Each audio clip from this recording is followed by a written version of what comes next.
যে তারা সন্ধ্যার পরে বা ফজরের নামাজের পরে জিকির করে।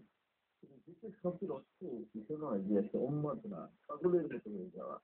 জিকির শব্দের অর্থ হচ্ছে যে কাপড় চোপড় কোন দিকে যাইতেছে আর আমি কোন দিকে যাইতেছি কোনো খবর নাই। এটা কিন্তু জিকির নয়। জিকির হচ্ছে আল্লাহর নাম অত্যন্ত শান্তভাবে সেখানে নেওয়া। এবং সেই নামটা নেবেন কিভাবে সেটাও পবিত্র কোরআনে আল্লাহ বলছেন যে দুদান জাহারি মিনাল কওল। তার মানে ধরনটা একদম হ্যাঁ এত স্পষ্ট যে এটা এত জোরেও হবে না আর খুব একেবারে আস্তেও হবে না। আমরা এই যে কথাগুলো বলছি কই আমরা তো চিল্লাই কিছু বলছি না, এর দ্বারা কারো কোনো ক্ষতি হচ্ছে না। তো জিকিরও ঠিক এরকম ভাবে হওয়া উচিত। এই জিকিরে মানুষের ক্ষতি হয়, যেমন মানে নাওম, মানে সালাত, মানে সেরাত, এমন ভাবে আপনি জিকির করলেন যাতে একজন ঘুমন্ত ব্যক্তির ঘুমে ডিস্টার্ব হচ্ছে। অথবা এমন ভাবে জিকির করা হলো একজন ব্যক্তি কোরআন তেলাওয়াত করছে সে ব্যক্তি কোরআন পড়তে পারছে না। ঠিক অনুরূপ ভাবে একজন ব্যক্তি সাধারণত পবিত্র কোরআন তেলাওয়াত করছে কিন্তু হয়তো বা জিকির একটু বেশি জোরে হলো যে তার তেলাওয়াত আটকে যাচ্ছে, বন্ধ হয়ে যাচ্ছে, কিন্তু করতে পারছেন না। এমন ভাবে যেন আমরা জিকিরটা না করি। আমরা দেখি 3 মাস আগে যেটা আমাদের চিশতিয়া তরিকা, কাদরিয়া তরিকা, বরফির আব্দুল কাদের জিলানী রহমতুল্লাহ তরিকা অনুযায়ী যে জিকিরটা হয় সেটা হচ্ছে শ্বাস প্রশ্বাসের মাধ্যমে, এখানে কোনো শব্দ নেই।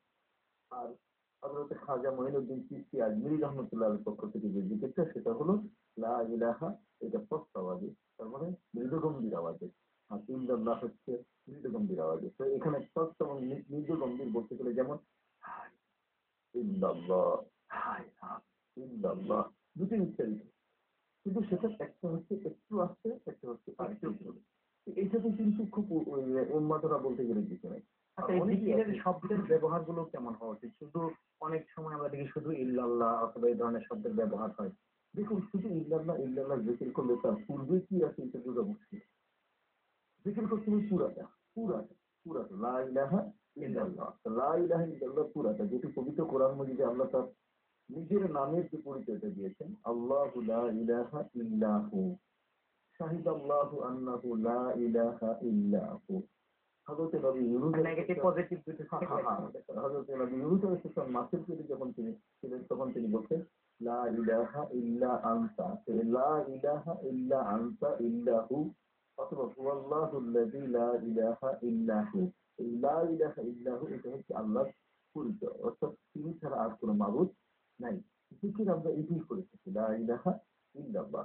অতএব এই পূর্ণতার ভিতরে আপনি যদি কোনো একটা অংশ বাদ দিয়ে আর কোনো একটা বাকি অংশটা আপনি উচ্চারণ করলেন এই জন্য আপনাকে প্রস্তুত থাকতে হবে, অর্থাৎ ওই শব্দগুলোর অবস্থানটা সেটা আস্তেই হোক অথবা জোরে হোক, যদি অস্তিত্বই নাই আপনি শুধু ইল্লাল্লাহ ইল্লাল্লাহ এই জিকির গুলো এভাবে নয়। আর সময়ের ক্ষেত্রেও তো কোনো নির্দিষ্ট ভাবে আমরা তো সার্বক্ষণিক জিকিরও করতে পারি যদি যে ব্যাপারটা এটা হচ্ছে এমন একটা বিষয় যে আল্লাহ তাআলা বলছেন যে তুমি অতিরিক্ত ইয়া আইয়ুহাল্লাযীনা আমানু যকুরুল্লাহা যিকরান কাসীরা, তুমি আল্লাহকে সবচেয়ে বেশি বেশি পরিমাণে তার জিকির করো, তাকে স্মরণ করো। তো আল্লাহ নামটা উচ্চারণ করা, আল্লাহ নামটা বারবার আপনি করতে যে কোনো অবস্থা আপনি করতে পারেন। আমরা একটা ফোন নিয়েছি আলোচনায়। আসসালামু আলাইকুম। ওয়ালাইকুম।